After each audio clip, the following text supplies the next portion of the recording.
StarTropics, my honest AI review. StarTropics is a late-era NES action-adventure game from Nintendo that stands out for its unique blend of The Legend of Zelda's dungeon-crawling formula with a quirky, modern-day, tropical island setting. While it didn't achieve the superstar status of its contemporaries, it remains a beloved cult classic with a distinctive charm and an often brutal challenge that defines the NES Hard era. You play as Mike Jones, a baseball-loving teen from Seattle who travels to the South Seas to visit his famous archaeologist uncle, only to find him missing. The adventure that follows is split between an overworld travel mode, top-down more like an early JRPG, and the much more action-focused, zoomed-in, grid-based battle mode, the dungeons. The dungeons are the heart of the game, filled with combat, light puzzle solving, and treacherous platforming over pits of water. Mike is armed with his trusty yo-yo, which gets progressively stronger, and a variety of temporary sub-weapons like baseball bats and throwing stars. The combat is simple yet effective, and the grid-based movement forces a calculated, strategic approach, especially during platforming sections. It's here that the game develops its own identity, distinguishing itself from Zelda.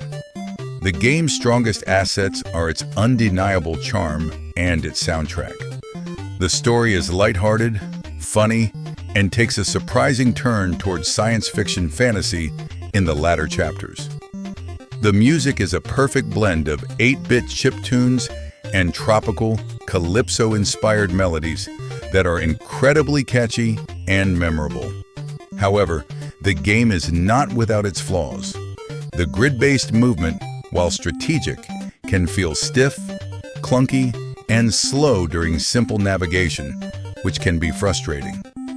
Furthermore, the overall difficulty level, particularly the notorious final chapters, is incredibly high, often relying on trial and error.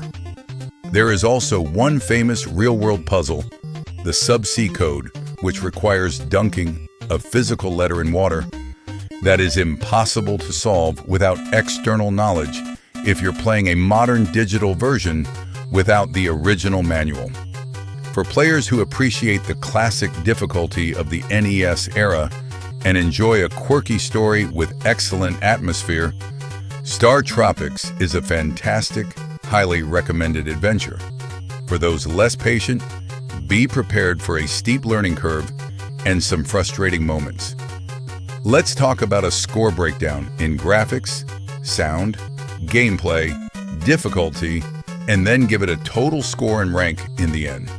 Graphics 8 out of 10, very colorful and appealing for a late-era NES title.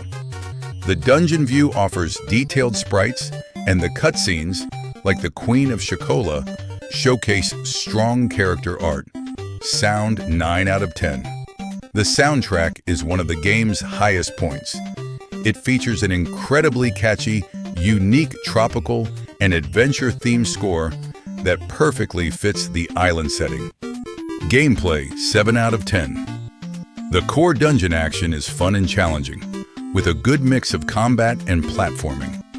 However, the overall score is slightly pulled down by the rigid, grid-based movement and the overly linear overworld. Difficulty 9 out of 10. Considered an extremely difficult or NES Hard game.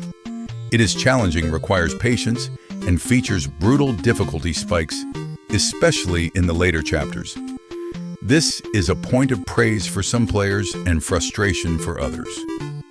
The total score for StarTropics is 8.5 out of 10, giving it an A+ rank. It's a unique, charming, and highly challenging action-adventure that stands as one of the most memorable non-Zelda efforts on the NES.